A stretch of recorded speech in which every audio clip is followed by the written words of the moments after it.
Britain की लोक कथा बहादुर राजकुमार। बहुत समय पहले ब्रिटेन में एक राज्य था। उसमें एक रानी थी और एक राजा था। राजा और रानी बहुत खुशी से रहते थे और उनके राज्य में भी सब कुछ खुश खुश था। काफ़ी काफ़ी मिन्नतें करने के बाद या काफ़ी इलाज कराने के बाद रानी को एक बेटा पैदा हुआ। एक बेटे का जन्म हुआ और उस राजकुमार यानी कि उस राजकुमार के जन्म की खबर ने पूरे राज्य में खुशी फैला दी। घर घर में मिठाई बांटी गई और राजा तो बहुत ही खुश हो गया। सारी की सारी जनता, उस राज्य की जनता खुशी के दीपक जला रही थी। लेकिन लेकिन ये खुशी ज़्यादा दिन तक नहीं चली। दूसरे दिन रानी की मृत्यु हो गई। दूसरे दिन रानी की मृत्यु हो गई राजकुमार को जन्म देने के बाद। राजा बहुत उदास हो गया। वो बहुत दुखी हो गया और रानी की मृत्यु से पूरे राज्य में शोक आ गया। सब लोग दुखी हो गए। राजा तो जैसे सब कुछ भूल ही गया। दिन भर वो अपने महल में गुमसुम पड़ा रहता, न किसी से बात करता, न किसी से मिलता। अब जो छोटा बच्चा था, उस बच्चे को दाई माँ ने संभाला। इस बच्चे को एक दाई माँ ने संभाला। धीरे-धीरे करके वो बच्चा यानी वो राजकुमार बड़ा होने लगा। और जैसे कि हमारे भारत में पन्ना धाय जो माँ थी, उन्होंने उदय सिंह को वीरता की कहानियाँ सुनाई। उसी तरह से दाई माँ ने उसे वीरता और साहस की कहानी सुनाना शुरू किया। अब वो रोज़ कहानी सुनने की जिद करता, वीरता की। दाई माँ हर रोज़ उसे कहानी सुनाती और सारी कहानियाँ बहादुरी के किस्सों की होती। राजकुमार दिन-रात बहादुर बनने के सपने देखने लगा। 10 साल का होते-होते राजकुमार हॉर्स राइडिंग करने लगा। दाई माँ ने उसे तलवार चलाना भी सिखा दिया। एक दिन राजा का जन्मदिन मनाया गया। एक दिन राजा का जन्मदिन मनाया गया और राजकुमार भी दाई माँ के साथ उसके पिता के महल में गया। महल की दीवारों पर राजा के बहुत सारी पेंटिंग्स बनी हुई थी। बहुत सारी पेंटिंग्स फ्रेम में लटकी हुई थी। इन सारे इन सारी पेंटिंग्स में राजा जो है लड़ाई करता हुआ दिखाया गया। राजकुमार एक-एक फ्रेम देखता रहा। दाई माँ ने उसे राजा की जो वीरता थी उसके किस्से सुनाए कि भाई तुम्हारे पिताजी कितने बहादुर हैं, कितनी सारी उन्होंने जो है जंगें लड़ी और जीते। ऐसे करते-करते वो आगे बढ़ता गया और अंत में एक खाली फ्रेम जो था उसके सामने जा पहुँचा। उसमें कोई पेंटिंग नहीं थी, सिर्फ़ एक फ्रेम था लटका हुआ। तो राजकुमार ने कहा, दाई माँ ये फ्रेम खाली क्यों है? दाई माँ ने राजकुमार को समझाया, देखो बेटा, तुम्हारे पिताजी एक बहुत अच्छे योद्धा हैं, महान योद्धा हैं।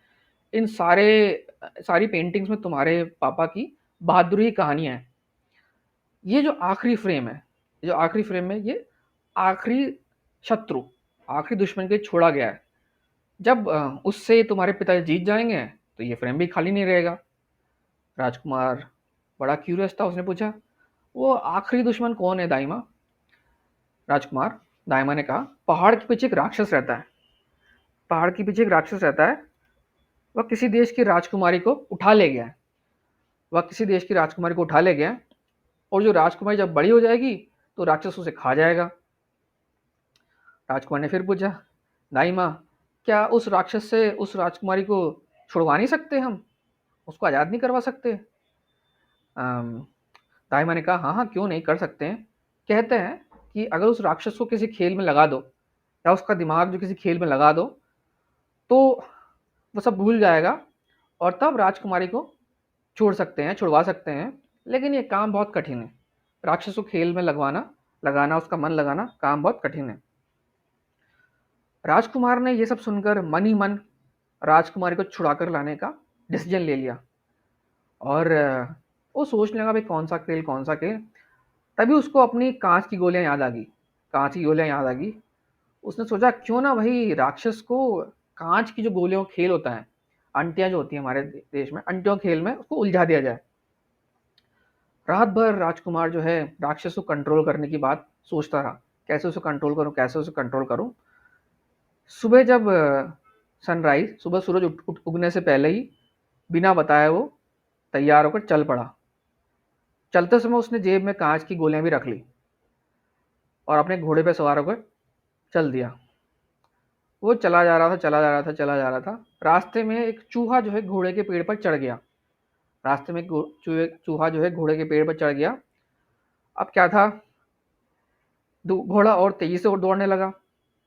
दौड़ते दौड़ते घोड़े का जो है बैलेंस गड़बड़ा गया और वो पेड़ से जा टकराया। पेड़ तो नीचे गिर गया, लेकिन घोड़े को बहुत तकलीफ हुई और उसने अपनी आगे की टांगे उठा ली और पीछे की टांग पे खड़ा हो गया। उससे राजकुमार उछल गया उससे राजकुमार उछल गया और उछलते हुए सीधा राक्षसी घर के महल के पास जाकर गिरा। वो सीधा उछल के राक्षसी घर के पास जाकर गिरा। राजकुमार की गिरने की आवाज से राक्षस बाहर आया और उसी समय राजकुमार के नीचे गिरने से उनकी जेब में जो कांच की गोलियां थी वो भी जमीन पर गिर गई। अब राक्षस जब बाहर आया तो उसने जमीन पर कांच की गोलियां देखी। उसको बड़ी खुशी हुई, क्या चीज है भाई। अब जो राक्षस जैसे जैसे वो सांस लेता, वैसे वैसे कांच की गोलियां हिलती डुलती। जैसे ही सांस छोड़ता, सांस अंदर लेता, वो वैसे रुक जाती। उसको बड़ा मजा आया, उसको देख के बड़ा मजा आया और वो कांच की गोलियों से खेलने लग गया। राजकुमार ने जब राक्षस को कांच की गोलियों को खेलते हुए देखा तो खुश हो गया। वो राक्षसी घर के अंदर गया, राजकुमारी को ले आया। उसने फिर हिम्मत करके राक्षस से बात की और उसे भी खेलना सिखा दिया।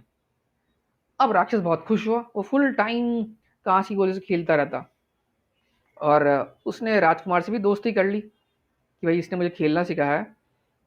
अब राजकुमार राजकुमारी को लेकर अपने महल लौट आया, धीरे धीरे करके लौट आया। राक्षस भी एक पालतू जानवर की तरह राजकुमार के पीछे पीछे चला आया। महल में दाई माँ राजकुमार की चिंता में परेशान हो रही थी कि कहाँ चला गया मेरा बेटा। राजकुमारी और दानों के साथ राजकुमार को आता देखकर दाई माँ बहुत खुश हुई। राजकुमार ने दानव को या राक्षस को बस में करने की कहानी दाई माँ को सुनाई और राजकुमार की बहादुरी पर सब लोग बहुत खुश हुए। राजकुमार की बहादुरी पर सब लोग खुश हुए। अब ठंड के समय में राक्षस को एक बड़े कमरे में बंद कर दिया गया ठंड के मौसम में। और उस कमरे के दोनों ओर पाइप लगा दिए गए। उस राक्षस की गर्म सांस से पूरा महल गर्म रहने लगा। और गर्मियों के दिनों में जो महल का बड़ा बगीचा था उसमें राक्षस कांच की गोले से खेलता रहता। दाई माँ ने जो खाली फ्रेम था राजा के महल का, उसमें राजकुमार और राक्षस का चित्र लगवा दिया। राजकुमारी और राजकुमार धीरे धीरे बड़े हो गए और जैसे ही वो एक बड़े होकर एक अच्छी उम्र में पहुंचे, उन दोनों की शादी हो गई। राजकुमार की मृत्यु के बाद माफ कीजिए, पिताजी की मृत्यु के बाद राजकुमार राजा बन गए, राजकुमारी अब रानी बन गई और दाई माँ राजमाता, और सब लोग हंसी खुशी रहने लगे। उम्मीद है आपको ये कहानी पसंद आई होगी और आपने इस कहानी से क्या कुछ सीखा है, मुझे कमेंट बॉक्स में बताइए। मैं आपके लिए आगे भी ऐसी कहानियाँ लेके आता रहूँगा। अगर आपको लगता है कि इस कहानी से या इसमें दिए गए ऑब्जेक्टिव से आपके किसी दोस्त को फ़ायदा हो सकता है या किसी और को कुछ बेनिफिट मिल सकता है, तो दिए गए लिंक को बाकी लोगों में शेयर कीजिए और बाकी लोगों को भी इससे बेनिफिट दिलाइए। अगली कहानी तक के लिए have a good day, good bye.